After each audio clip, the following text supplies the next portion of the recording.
ಬೆಂಗಳೂರಿನಲ್ಲಿ ಗೃಹ ಬಳಕೆ ಗ್ಯಾಸ್ಗೆ ಕೊರತೆ ಇಲ್ಲ. ಬೆಂಗಳೂರು ನಗರ ಜಿಲ್ಲಾಧಿಕಾರಿ ಜಗದೀಶ್ ಕೊಟ್ಟಿರುವಂತಹ ಸ್ಪಷ್ಟನೆ ಇದು. ಗೃಹ ಬಳಕೆ ಸಿಲಿಂಡರ್ ದಾಸ್ತಾನು ಹೆಚ್ಚಿದೆ. ಗ್ರಾಹಕರು ಯಾರೂ ಆತಂಕ ಪಡುವಂತಹ ನೆಸೆಸರಿ ಇಲ್ಲ. ಗ್ರಾಹಕರು ಹೆಚ್ಚುವರಿಯಾಗಿ ದಾಸ್ತಾನು ಮಾಡಿಕೊಳ್ಳಬಾರದು, ಇದರಿಂದ ಹೊರೆಯಾಗುತ್ತೆ. ಒಂದಷ್ಟು ಸುಳ್ಳು ವದಂತಿಗಳು ಸಹಜವಾಗಿಯೇ ಹರಡ್ತಾ ಇದೆ. ಆದರೆ ಸುಳ್ಳು ವದಂತಿಗಳಿಗೆ ಯಾರೂ ಕಿವಿ ಕೊಡಬಾರದು. ಯಾವುದೇ ಸಮಸ್ಯೆ ಇದ್ರೆ ಹೆಲ್ಪ್ ಲೈನ್ಗೆ ಕರೆ ಮಾಡಿ ಅಂತ ಹೇಳಿ ನಂಬರನ್ನು ಕೂಡ ಬಿಡುಗಡೆ ಮಾಡಿದ್ದಾರೆ.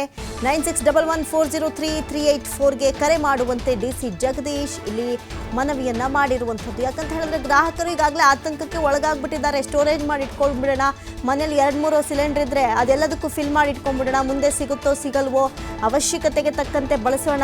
ಹೌದು, ಈಗ ಸಹಜವಾಗಿ ಈ ರೀತಿಯಾಗಿ ಸಮಸ್ಯೆ ಉದ್ಭವವಾಗಿದೆ ಅಂದರೆ ಬಹುತೇಕ ಬಳಕೆಯಲ್ಲೂ ಕೂಡ ಮಿತವ್ಯಯವನ್ನು ಮಾಡ್ತಾ ಇರ್ತಾರೆ. ಆದರೂ ಕೂಡ ಸ್ಟೋರೇಜ್ ಇದ್ಬಿಡ್ಲಿ ಮುಂದೇನು ಅನ್ನುವಂಥ ಪ್ರಶ್ನೆ ಕಾಡುತ್ತಲ್ಲ, ಆ ಸಂದರ್ಭದಲ್ಲಿ ಏನು ಮಾಡ್ತಾರೆ, ಈ ಕಾಳಸಂತೆಯಲ್ಲಿ ಅದನ್ನೇ 1 to ಡಬಲ್ ರೇಟ್ಗೆಲ್ಲ ಕೊಡುವಂಥದ್ದನ್ನು ತೆಗೆದುಕೊಂಡು ಫಸ್ಟು ನಮ್ಮ ಮನೇಲಿ ಸೇಫಾಗಿ ಇಟ್ಕೊಂಡ್ಬಿಡೋಣ. ನಮ್ಮ ಮನೇಲಿದ್ದರೆ ಯಾವಾಗ ಬೇಕಾದ್ರೂ ಹಾಕೊಂಡು ಬಳಸ್ಬೋದು, ಅಲ್ಲಿಂದ ತೊಗೊಳಕ್ಕಾಗಲ್ಲ, ಏಜೆನ್ಸಿಗಳು ಫೋನ್ ರಿಸೀವ್ ಮಾಡಲ್ಲ.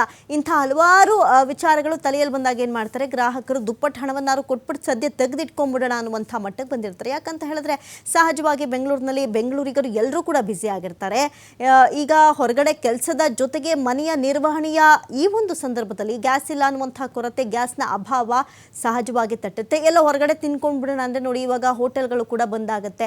ಇಂಥ ಸಂದರ್ಭಗಳು ಮತ್ತಷ್ಟು ಉಲ್ಬಣವಾದರೆ ನಮ್ಮ ಕತೆ ಏನಾಗಬಹುದು ಅನ್ನುವಂಥ ಅಂದಾಜಿನ ಮೇಲೆ ಏನು ಮಾಡಿಬಿಡ್ತಾರೆ, ಸ್ಟೋರೇಜ್ ಮಾಡ್ಕೊಳ್ಳೋದಕ್ಕೆ ಸ್ಟಾರ್ಟ್ ಮಾಡ್ತಾರೆ. ಅಥವಾ ಒಂದು ಖಾಲಿ ಇದ್ದರೆ ಸಮಯ ಸಂದರ್ಭ ನೋಡಿ ಬುಕ್ ಮಾಡ್ಕೊಳ್ಳೋರು ಫಸ್ಟು ಬುಕ್ ಮಾಡಿ ಇಟ್ಕೊಂಡ್ಬಿಡೋಣ ಅಂತ ಹೇಳಿ ಮುಗಿಬಿದ್ದು ಖರೀದಿಗೆ ಹೋದಾಗ ಕಾಳಸಂತೆಯಲ್ಲಿ ಒಂದಷ್ಟು ಎಕ್ಸ್ಟ್ರಾ ದುಡ್ಡನ್ನ ತೆಗೆದುಕೊಂಡು ಕೊಡುವಂಥ ಗ್ಯಾಸ್ನೇ, ಯಾಕಂದರೆ ದಾಸ್ತಾನಿದೆ ಆದರೆ ಕೊಡುವಂಥ ಸಂದರ್ಭದಲ್ಲಿ ಹೆಚ್ಚುವರಿಯಾಗಿ ಹಣ ವಸೂಲಿ ಮಾಡ್ಕೊಂಡ್ಬಿಡ್ತಾರೆ. ಇದು ನಿಮಗೂ ಕೂಡ ಹೊರೆಯಾಗುತ್ತೆ, ಜೊತೆಗೆ ಕಾಳಸಂತೆಗೆ ಉತ್ತೇಜನ ಮಾಡ್ದಂಗೆ ಆಗುತ್ತೆ ಅಂತ ಹೇಳಿ ಇಲ್ಲಿ ಡಿಸಿ ಜಗದೀಶ್ ಇನ್ಫಾರ್ಮ್ ಮಾಡ್ತಾ ಇದ್ದಾರೆ. ಜನರಿಗೆ ಜಾಗೃತಿ ಮೂಡಿಸುವಂಥ ಕೆಲಸವನ್ನು ಮಾಡ್ತಾ ಇದ್ದಾರೆ. ಬೆಂಗಳೂರು ನಗರ ಜಿಲ್ಲಾಧಿಕಾರಿ ಜಗದೀಶ್ ಸ್ಪಷ್ಟನೆ ಕೊಡೋದಕ್ಕೆ ಮುಂದಾಗಿದ್ದಾರೆ. ಗೃಹ ಬಳಕೆಯ ಸಿಲಿಂಡರ್ಗಳ ದಾಸ್ತಾನು ಅಂದರೆ ಅಷ್ಟೊಂದು ಸ್ಟೋರೇಜ್ ನಮ್ಮಲ್ಲಿದೆ, ಎಲ್ರಿಗೂ ಕೂಡ ಆರಾಮಾಗಿ ಸಾಕಾಗುತ್ತೆ. ತರಾತುರಿಯಲ್ಲಿ ಆತಾತುರವಾಗಿ ಬುಕ್ ಮಾಡ್ಕೊಳ್ಬೇಡಿ. ಗ್ರಾಹಕರು ಯಾರೂ ಕೂಡ ಆತಂಕ ಪಡುವ ಅಗತ್ಯ ಇಲ್ಲ. ಮುಂದಿನ ತಿಂಗಳು ನಮಗೆ ಸಿಗಲ್ವಾ, ಮುಂದಿನ ವಾರನೇ ಸಿಗಲ್ವಾ, ಎಲ್ಲವೂ ಕಂಪ್ಲೀಟಾಗಿ ಬಂದಾಗ್ಬಿಟ್ಟಿದೆಯಾ ಅನ್ನುವಂಥ ಪ್ರಶ್ನೆ ನಿಮಗೆ ಬೇಡ. ದಾಸ್ತಾನಿದೆ, ಗ್ರಾಹಕರು ಯಾರು ಕೂಡ ಹೆಚ್ಚುವರಿಯಾಗಿ ಸ್ಟೋರೇಜನ್ನು ಮಾಡ್ಕೊಳ್ಬೇಡಿ. 1, 2, 3 ಅಗತ್ಯಕ್ಕಿಂತ ಹೆಚ್ಚು ಬಳಸೋದಕ್ಕೆ ಹೋಗಬೇಡಿ ಅಂತ ಹೇಳಿ, ಜೊತೆಗೆ ಈ ಸುಳ್ಳು ವದಂತಿಗಳನ್ನು ಹಬ್ಬಿಸ್ತಾ ಇದ್ದಾರಲ್ಲ, ಇನ್ನು ಮುಂದೆ ಸಿಗೋದಿಲ್ಲ, ಸಿಕ್ಕದಾಗ ಸ್ಟೋರ್ ಮಾಡ್ಕೊಂಡು ಕಾಳಸಂತೆಯಲ್ಲಿ ಅಟ್ಲೀಸ್ಟ್ ಒಂದು 400-500 ರೂಪಾಯಿಗೆ ಜಾಸ್ತಿ ಕೊಟ್ಬಿಡ್ತೀವಿ ಅಂತೆಲ್ಲ ಹೇಳಿ ನಿಮ್ಗೆ ಏನು ಕೊಡೋಕೆ ಬರ್ತಾ ಇದ್ದಾರೆ. ಆಲ್ರೆಡಿ ಪ್ರಮೋಷನ್ಗಳೇ ಸ್ಟಾರ್ಟ್ ಆಗಿದೆ ಇದೇ ವಿಚಾರಕ್ಕೆ ಸಂಬಂಧಪಟ್ಟಂತೆ.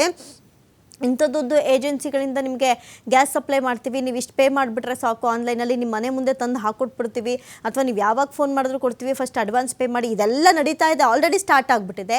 ಹಾಗಾಗಿ ಈ ರೀತಿಯಾದಂಥ ಸುಳ್ಳು ವದಂತಿಗಳಿಗೆ ಯಾರು ಕಿವಿ ಕೊಡಬೇಡಿ ಅಂತ ಹೇಳಿ ಈಗ ಆಲ್ರೆಡಿ ಮೆಸೇಜ್ ಕೂಡ ಬಂದಿದೆ. ಆಯಾ ಏಜೆನ್ಸಿ, ಈಗ ಯಾರ್ಯಾರು ಸಿಲಿಂಡರ್ ಇರುತ್ತೆ ಆಯಾ ಏಜೆನ್ಸಿಗಳು, ಕಂಪನಿಗಳು ಸಿಲಿಂಡರ್ ಸ್ಟಾಕ್ ಇದೆ, ನಿಮ್ಗೆ ಅವಶ್ಯಕತೆ ಇದ್ದಾಗ ಬುಕ್ ಮಾಡಿ ನಾವು ತಂದು ಕೊಡ್ತೀವಿ ಎನ್ನುವಂಥ ಒಂದು ಮೆಸೇಜ್ಗಳನ್ನು ಕೂಡ ಅವರವರ ಮೊಬೈಲ್ಗೆ ರಿಜಿಸ್ಟರ್ಡ್ ನಂಬರ್ಗಳಿಗೆ ಕಳಿಸ್ತಾ ಇದ್ದಾರೆ. ಆದರೂ ಕೂಡ ಜನ ಕೇಳಬೇಕಲ್ಲ, ಒಂದಷ್ಟು ವದಂತಿಗಳು ಈ ಸತ್ಯಕ್ಕಿಂತ ಸುಳ್ಳು ವೇಗವಾಗಿ ಹರಡುತ್ತಲ್ಲ, ಹಾಗಾಗಿ ಒಂದಷ್ಟು ವದಂತಿಗಳಿಗೆ ಕಿವಿಗೋಡಬೇಡಿ ಅಂತ ಹೇಳಿ ಇದೀಗ ಮನವಿಯನ್ನು ಮಾಡ್ಕೊಂಡಿದ್ದಾರೆ. ಯಾವುದೇ ಸಮಸ್ಯೆ ಇದ್ದರೆ ಹೆಲ್ಪ್ಲೈನನ್ನು ಬಿಡುಗಡೆ ಮಾಡಿದ್ದಾರೆ. ಜೊತೆಗೆ ಇದಕ್ಕೆ ಕರೆ ಮಾಡುವಂತೆ ಕೂಡ ಈ ಸಂದರ್ಭದಲ್ಲಿ ಜಗದೀಶ್ ಮನವಿ ಮಾಡಿದ್ದಾರೆ.